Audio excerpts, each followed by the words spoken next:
لیکن جب حضور مبعوث ہوئے تو انہوں نے دیکھا کہ یہ حضور کی دعوت جو ہے یہ تو ہماری بنائی ہوئی ساری عمارت کو گرا دے گی، یہ تو ہمیں ایک عام آدمی کے ساتھ صف میں کھڑا کر دے گی، اور جیسا ایک عام آدمی سجدہ کرے گا ویسے ہی ہم بھی سجدہ ریز ہو جائیں گے، یہ تو کوئی فرق نہیں پڑے گا، یہ تو کسی حضرت صاحب کے لیے کوئی الگ جائے نماز نہیں بچھایا جائے گا، کسی حضرت صاحب کے لیے کوئی اونچا تھڑا نہیں بنایا جائے گا، کسی حضرت صاحب کو لوٹا لے کر کوئی پاؤں نہیں دھلوائے گا، ہر ایک کو اپنا اپنا کام خود کرنا پڑے گا۔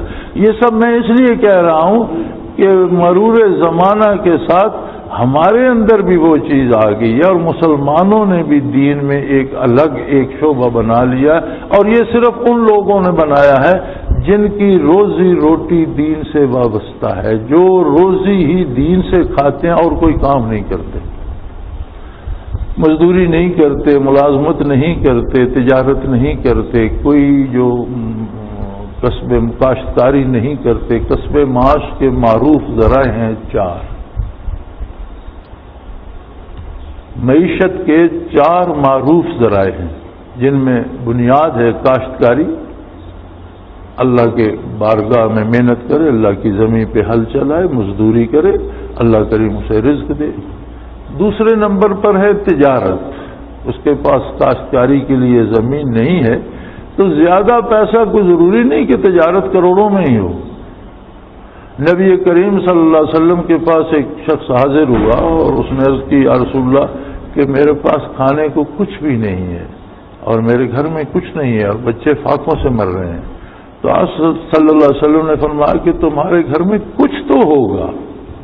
یا رسول اللہ 2-4 ٹوٹے پھوٹے برتن ہیں، ایک توا ہے، ایک وہ دیگچا سا ہے جس میں ہم کوئی سالن بناتے ہیں، اور ایک وہ کچھ 2 برتن ہیں جن میں آٹا گوندھتے ہیں، اگر میسر ہو تو کوئی پانی پینے کا کٹورا۔ فرمایا جو کچھ ہے وہ لے آؤ۔ اب وہ جو 2-4 ٹوٹے پھوٹے برتن تھے وہ اٹھا کے لے آئے۔ فرمایا آپ یہاں بیٹھو، دوسرے کسی خادم کو حکم دیا کہ یہ چیزیں لے جاؤ بازار میں بیچو، جتنے کی بک جائیں، ایک کلہاڑا لے آؤ اور ایک رسی لے آؤ۔ وہ فرماتے ہیں سیرت میں موجود ہے کہ 8 درہم کی، یعنی آج کے اعتبار سے 8 آنے کی بکی، تو اس میں سے انہوں نے ایک کلہاڑی خریدی اور باقی کی رسی خرید کر وہ کلہاڑی اور رسی لے آئے۔ حضور صلی اللہ علیہ وسلم نے فرمایا یہ رسی اٹھاؤ، کلہاڑی پکڑو، جنگل میں جاؤ، لکڑیاں کاٹ کے لاؤ اور جتنے کی بک جائیں اتنے کی پکی پکائی روٹی لے کر گھر لے جانا۔ گھر میں پکانے کو کچھ نہیں ہے تو بازار سے پکی پکائی روٹی مل جاتی ہے، اور جب تم کام کرتے رہو گے تو آمدن بڑھے گی تو پھر گھر میں بھی سب کچھ آ جائے۔ تو یہ ضروری نہیں ہے کہ کاروبار کے لیے یا محنت و مشقت کے لیے آدمی کو کروڑ پتی ہو۔ کروڑ پتی لوگ کام کر کے بنتے ہیں۔ اگر کسی کے پاس تھوڑے پیسے ہیں تو وہ تھوڑے پیسوں سے بھی وہ اپنا کاروبار شروع کر سکتے ہیں۔ آپ نے دیکھا نہیں بس کے اڈوں پہ 4-5 سگریٹ کی ڈبیاں 2-3 ماچیں رکھ کے ایک پھٹے میں بچے لیے پھرتے ہوتے ہیں، وہ 4-5 ڈبیاں بک جاتی ہیں، 2 ماچیں بک جاتی ہیں، وہ 4-5 اور لے آتے ہیں اور پھر بسوں کے قریب پھرتے ہوتے ہیں۔ تو یہ بھی تو ایک بنیاد ہے کہ وہ 15, 20, 30, 50 روپے میں وہ تجارت کر رہے ہیں، اس کے ساتھ 2-4 روپے تو وہ کما لیتے ہیں۔ پھر جب آدمی محنت کرتا ہے اللہ کریم اس میں برکت دیتا ہے، وہ بڑھتی جاتی ہے۔ اور ہم نے ایسے لوگوں کو دیکھا ہے کہ جو بسوں پہ حاکر تھے، آواز لگانے والے لوگ تھے کہ آ جاؤ بس فیصل آباد جا رہی ہے، بیٹھ جاؤ لاہور جا رہی ہے، بیٹھ جاؤ پنڈی جا رہی ہے۔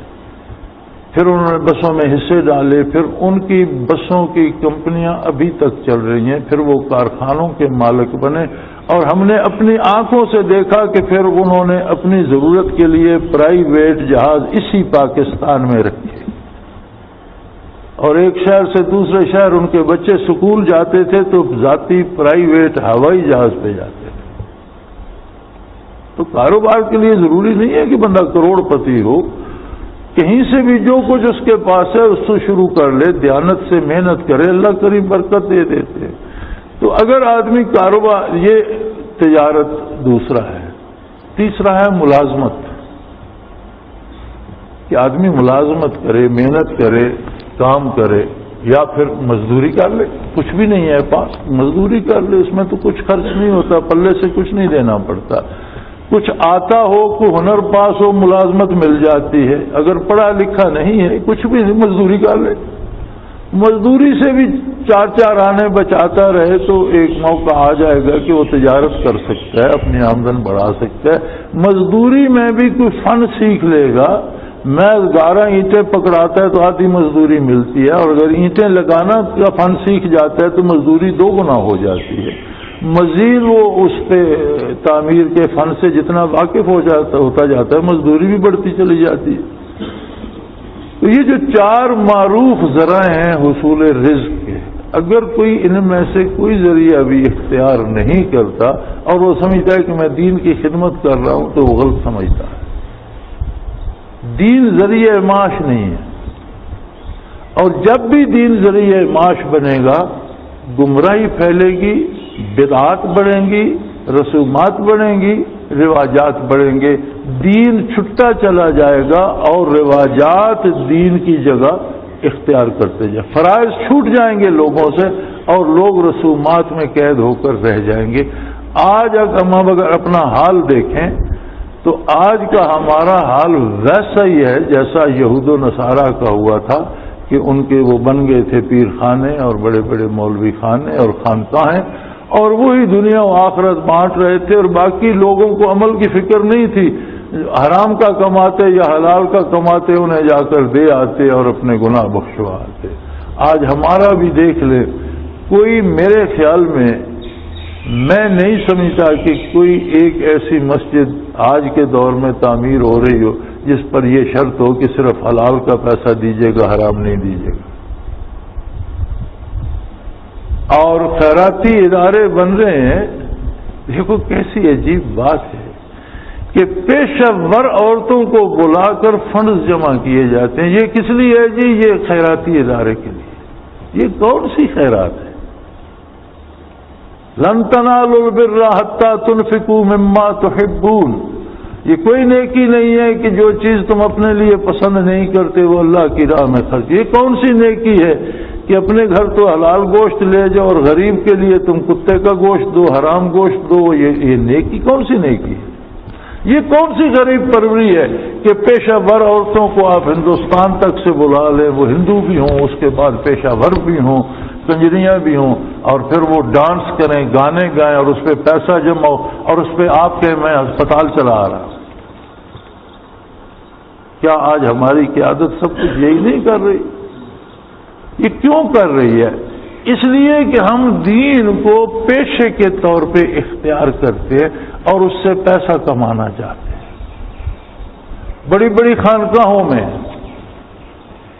قوالیاں ضرور ہوں گی، باجے گاجے ضرور ہوں گے، کبڈی ہوگی، گھوڑ دوڑ ہوگی، نیزہ بازی ہوگی، بیلوں کے کرا کے مقابلے ہوں گے، نہ اذان ہوگی نہ نماز پڑھی جائے گی۔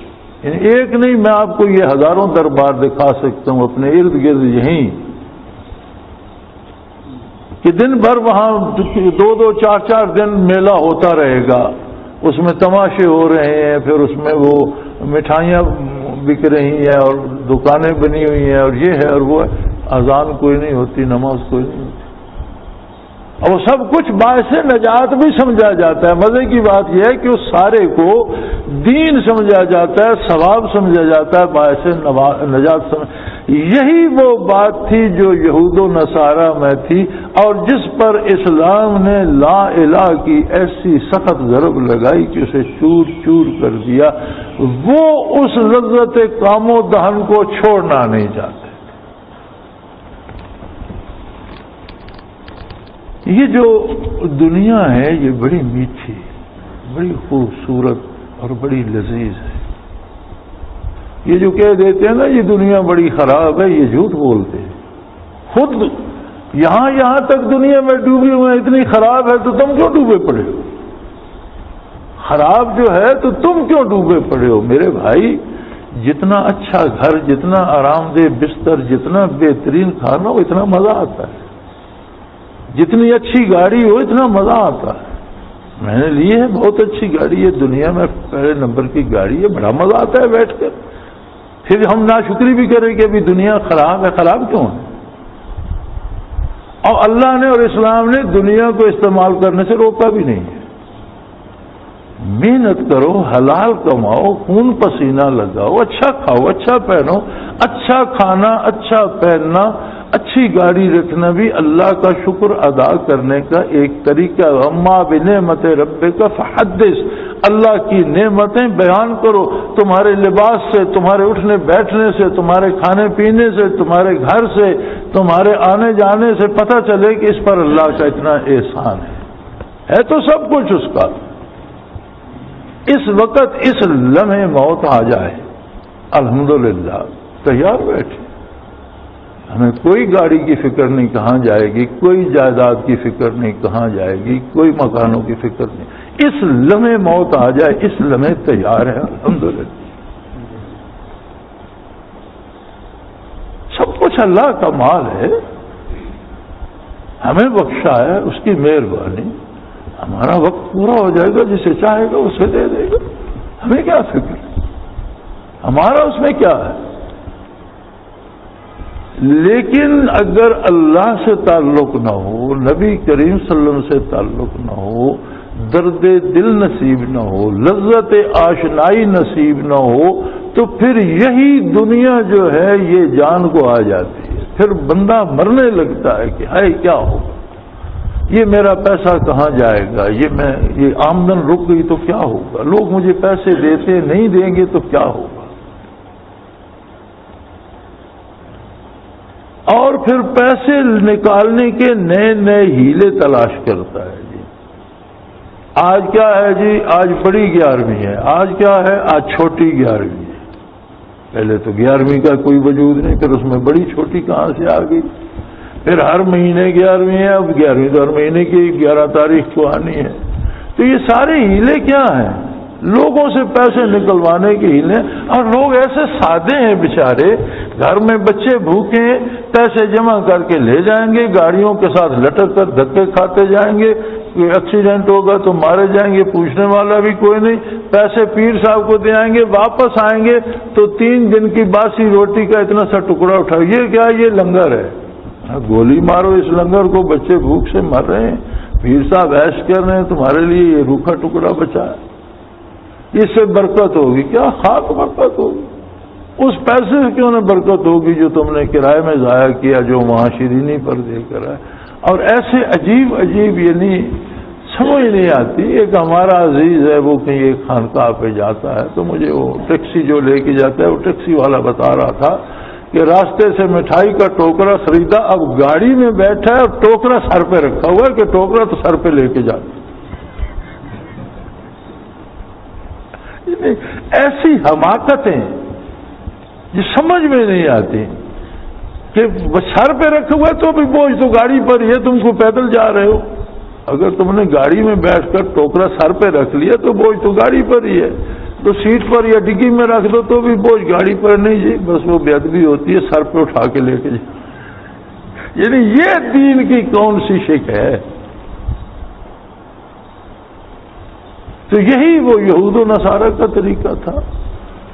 اب جب نبی کریم صلی اللہ علیہ وسلم کے اعلان نبوت ہوا اور یہ ساری رسومات مٹتی نظر آئیں اور ایک عام آدمی پھٹا ہوا لباس ہے، بال پریشان ہیں، پاؤں میں جوتا ہے یا نہیں، وہ آتا ہے، وضو کرتا ہے، حضور کے ساتھ کھڑا ہو جاتا ہے اور اپنی بات اللہ سے روبرو شروع کر دیتا ہے. نہ کسی پیر کا محتاج، نہ کسی بزرگ کی احتیاج، نہ کسی پادری کی ضرورت.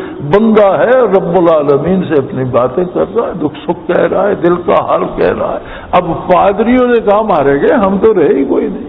اب یہ ہمیں پیسے دینے کہاں آئے گا، یہ ہمارے پاؤں کیوں دھوئے گا، یہ ہمارے گھٹنے کیوں چومے گا، یہ ہمارے ہاتھوں کو بوسہ کیوں دے گا. تو پھر انہوں نے لوگوں کو روکنا شروع کیا کہ ادھر مت جاؤ.